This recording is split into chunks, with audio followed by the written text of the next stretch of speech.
Hello friends, welcome back to my channel. আজকে আমি আপনাদেরকে করলা দিয়ে একটা নতুন ধরনের রেসিপি বানিয়ে দেখাবো। এটা বাচ্চা বড় সবাইয়ের খুব ভালো লাগবে। তো আশা করি ভিডিওটি আপনাদের ভালো লাগবে। দেখতে থাকুন এবং উপভোগ করতে থাকুন। এই রেসিপিটি বানানোর জন্য আমি 200 গ্রাম করলাকে লম্বা টুকরো করে কেটে নিয়েছি, একটা বড় সাইজের আলুকে লম্বা করে কেটে নিয়েছি, একটা বড় সাইজের পেঁয়াজ কুচিয়ে নিয়েছি, একটা টমেটো কুচিয়ে নিয়েছি রসুন কুচি, দুটো কাঁচা লঙ্কা চেরা। এরপর আমি করলাগুলোতে লবণ আর হলুদ মাখিয়ে নেব। এর মধ্যে দিয়ে দিচ্ছি লবণ আর দিয়ে দিচ্ছি হলুদ। এই লবণ হলুদটা করলার সাথে ভালোভাবে মাখিয়ে নিচ্ছি। লবণ হলুদ করলার সাথে খুব ভালোভাবে মাখিয়ে নিয়েছি। এটাকে 5 মিনিটের মতো রেখে দেব। চুলায় কড়াই চাপিয়ে দিয়েছি, কড়াই গরম হয়ে গিয়েছে। কড়াইয়ের মধ্যে দিয়ে দিচ্ছি সরষের তেল।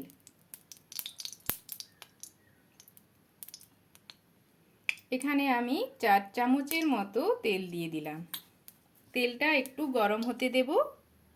তেল গরম হয়ে গিয়েছে, তেলের মধ্যে দিয়ে দিচ্ছি অল্প পরিমাণ লবণ আর দিয়ে দিচ্ছি অল্প পরিমাণ হলুদের গুঁড়ো। এটা দিয়ে কড়াই চারিদিকে একটু ছড়িয়ে নিচ্ছি। এখন দিয়ে দিচ্ছি কেটে রাখা আলু।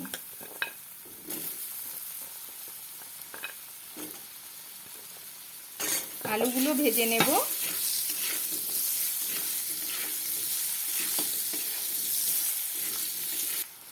আলু ভাজা হয়ে গিয়েছে, এর মধ্যে দিয়ে দিচ্ছি কুচনো রসুন।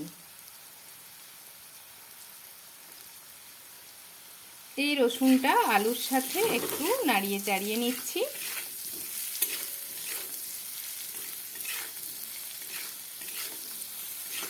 রসুনটা আলুর সাথে নাড়িয়ে চাড়িয়ে নিয়েছি। দিয়ে দেব কুচনো পেঁয়াজ।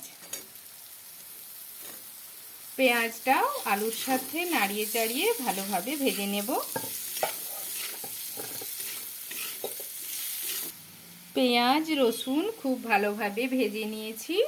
দেখুন করলার মধ্যে আমি লবণ হলুদ মাখিয়ে রেখে দিয়েছিলাম, এর ফলে করলার থেকে অনেকটা জল বেরিয়ে গেছে। এই জলটা চেপে চেপে আমি কড়াইয়ের মধ্যে দিয়ে দেব।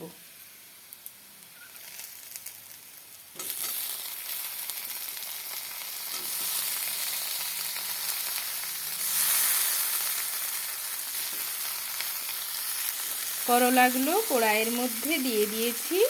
করলাগুলোকে একটু ভেজে নেব। করলাগুলো হালকা ভেজে নিয়েছি। দিয়ে দিচ্ছি কুচনো টমেটো আর দিয়ে দিলাম কাঁচা লঙ্কা চেরা।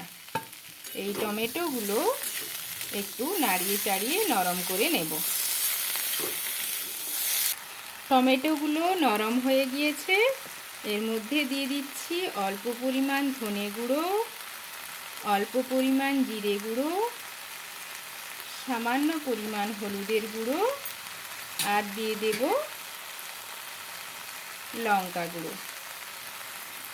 এইসব উপকরণগুলো আমি এর সাথে ভালোভাবে মিশিয়ে নিচ্ছি। মিশিয়ে নিয়ে এর মধ্যে দিয়ে দিচ্ছি অল্প পরিমাণ জল। জল দিয়ে মশলাগুলোকে আমি ভালোভাবে কষিয়ে নেব। মশলাগুলো খুব ভালোভাবে কষিয়ে নিয়েছি। দিয়ে দিচ্ছি অল্প পরিমাণ জল। এই জলটা করলা আলুর সাথে ভালোভাবে মিশিয়ে নিচ্ছি।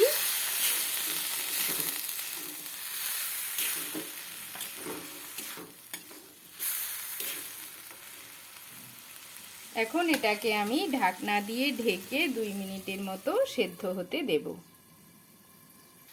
করলা আলু খুব ভালোভাবে সেদ্ধ হয়ে গিয়েছে। এর মধ্যে দিয়ে দিচ্ছি অল্প পরিমাণ চিনি। চিনিটা আপনারা আপনাদের প্রয়োজন মতো দেবেন, প্রয়োজন হলে দেবেন, না প্রয়োজন হলে না দেবেন। আমি একটু দিয়ে দিলাম।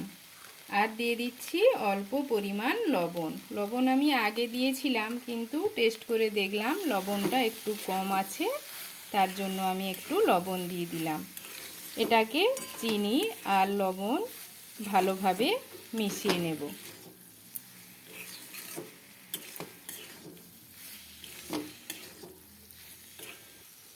চিনি লবণ করলা আলুর সাথে ভালোভাবে মিশিয়ে নিয়েছি। এটা তৈরি হয়ে গিয়েছে। এখন আমি অন্য পাত্রে ঢেলে নেব। তো দেখুন বন্ধুরা, করলা আলু তরকারিটা দেখতে কত সুন্দর হয়েছে। এটা দেখতে যত সুন্দর হয়েছে, খেতেও কিন্তু খুব ভালো লাগবে। আপনারাও বাড়িতে খুব সহজে এই করলা আলু দিয়ে সবজি বানিয়ে নিতে পারবেন। তো বন্ধুরা, ভিডিওটি ভালো লাগলে আমার চ্যানেলটিকে অবশ্যই সাবস্ক্রাইব, লাইক, শেয়ার এবং নতুন ভিডিওর আপডেট পেতে পাশের বেল আইকনটি প্রেস করে দেবেন। আজকের মতো আসি বন্ধুরা।